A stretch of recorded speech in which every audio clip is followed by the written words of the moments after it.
Intense ending na padasal sa dulo si Coach Chot Reyes, hakot award ng Barangay Ginebra, Best Import si JB at BPC naman si RJ Abarientos. So PBA Finals Game 4 sa pagitan ng Barangay Ginebra at TNT. Bago magsimula ang laban, heto't inanunsyo na nga ang dalawang individual award ngayong conference na Commissioner's Cup, kung saan sa apat na pagkakataon muling nakuha ni Justin Brownlee ang Best Import Award, at sa unang pagkakataon naman hinirang na Best Player of the Conference itong si RJ Abarientos. Balik tayo sa game opening quarter, alley-oop dunk agad Scottie Thompson to Japet Aguilar. First basket naman ng TNT galing kay Calvin Optana, kaso Best Player of the Conference at Best Import na si JB at RJ sumagot agad ng back-to-back basket. Tulad last game, Stephen Holt pumukol din agad beyond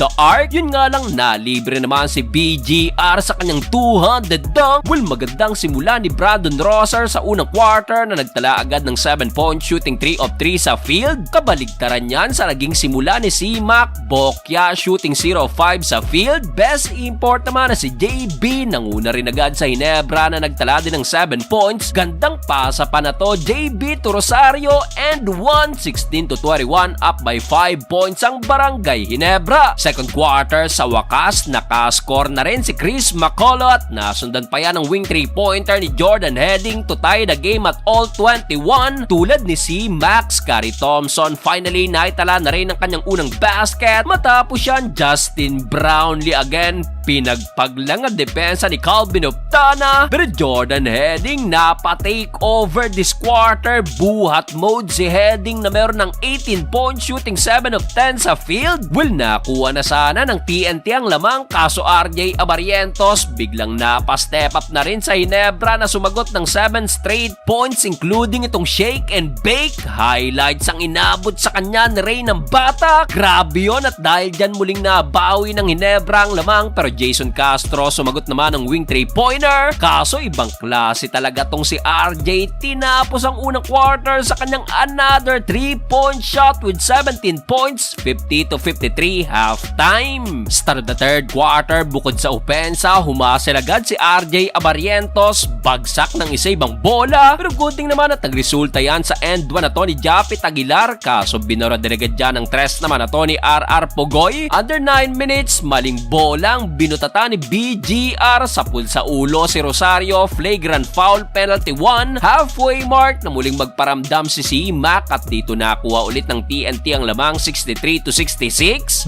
Dito bumagal ang opensa ng Ginebra, problemado si Coach Tim Cone, kumana pa ng wing 3-pointer si Calvin Optana at dito na magana ang lamang ng TNT sa 7 points. Kamuntikan pang pumasok itong half-court shot ni Heading, 75-68, end of third period. Fourth and final quarter, agad na napatawag ng timeout ang Ginebra matapos ang another 4-0 run ng TNT at dito na mag-aagad dyan sa double digit. Problema pa ng Ginebra, dito nasungkit na rin ni Scottie Thompson ang kanyang ikalimang foul. Literal na nawala ang opensa ng Gene Kings at sa tres na to ni Jordan Heading, umabot na sa 17 points ang biggest lead ng TNT. Pero di pa tapos ang laban, Justin Brownlee pumukol pa ng back-to-back 4-point shot. Yun nga lang, may sagot si C-Mac, monster 100 throwdown na nasundan pa ng top of the key 3-pointer. Down the stretch, nagtuloy-tuloy pa ang run ng Gene Kings at naibaba pa nila sa single digit. Grabe yung 20-point lead ng TNT, wala ng isang minuto, natunaw pa hanggang 6, 104-98. Abay, kahit lamang ang TNT, napapadasal si Coach Chot Reyes, pero still kinapos na rin sa oras ang Ginebra, tablang series sa 2-2.